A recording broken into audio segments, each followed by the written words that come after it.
गीता ज्ञान प्रश्नोत्तर के द्वारा भाग 3।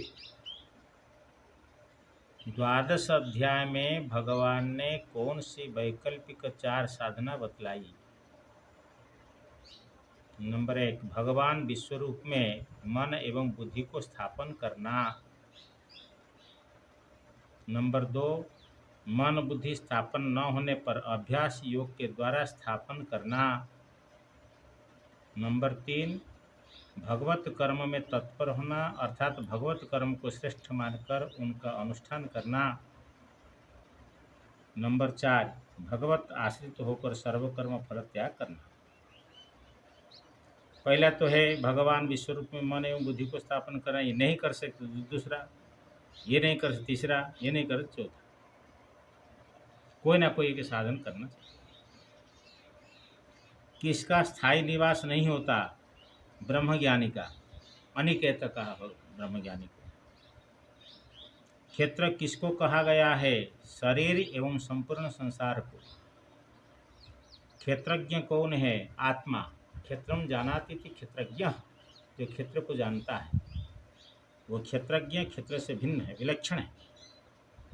जीवात्मा एवं ईश्वर में भेद है या अभेद है?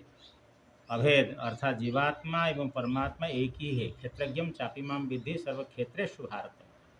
ब्रह्म जीव में अभेद है, भेद नहीं है।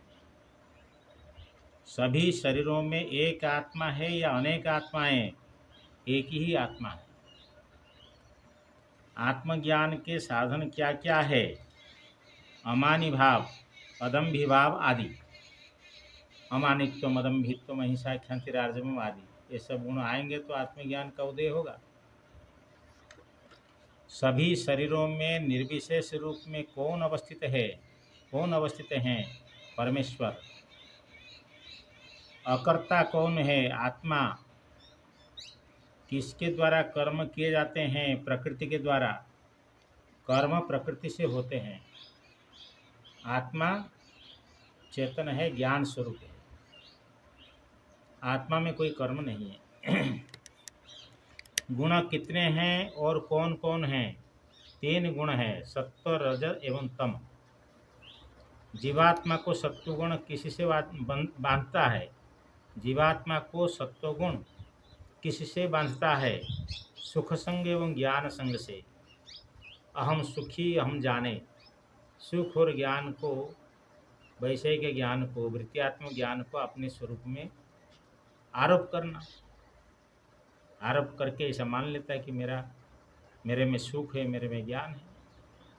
जीवात्मा को रजोगुण किससे बांधता है? कर्म संग से। जीवात्मा को तमोगुण किससे बांधता है? प्रमाद, आलस्य एवं निद्रा से। प्रमाद का अर्थ है अपने कर्तव्य को भूल जाना। आलस्य का अर्थ है दीर्घ सूत्र, आज करेंगे, हाँ कल करेंगे, परसों करेंगे, ऐसे।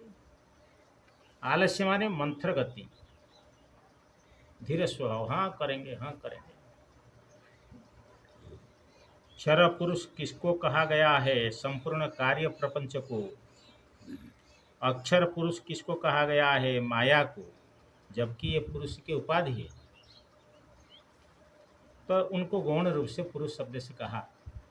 कार्य जगत ये हो गया क्षर और अक्षर है माया, और इन दोनों से परमात्मा विलक्षण है। पुरुषोत्तम किसको कहा गया है? भगवान को।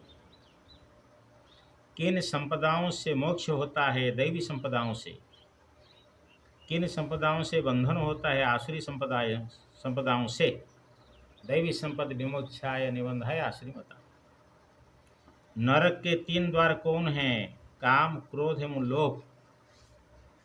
कार्य एवं अकार्य की व्यवस्था में कौन प्रमाण है? शास्त्र प्रमाण है। क्या करना चाहिए, क्या नहीं करना चाहिए, शास्त्र प्रमाण। सात्विक, राजस एवं तामस भोजन में से किसका आहार करना चाहिए? सात्विक भोजन। 3 प्रकार की तपस्याओं का नाम क्या है? शारीरिक, वाचिक एवं मानस। यंत्रारूढ़ कठपुतलियों के समान माया के द्वारा सबको घुमाता हुआ सबके हृदय में कौन निवास करता है? ईश्वर। सर्वभाव से किसकी शरण लेनी चाहिए? ईश्वर की। ईश्वर शरण का प्रयोजन क्या है? भगवान की कृपा से आत्मज्ञान एवं मोक्ष की प्राप्ति। भगवान की कृपा होती है, आत्मज्ञान हो जाता है, मोक्ष हो जाता है। आत्मज्ञान से अर्जुन का क्या नष्ट हुआ? मोह नष्ट हुआ, अविद्या गई।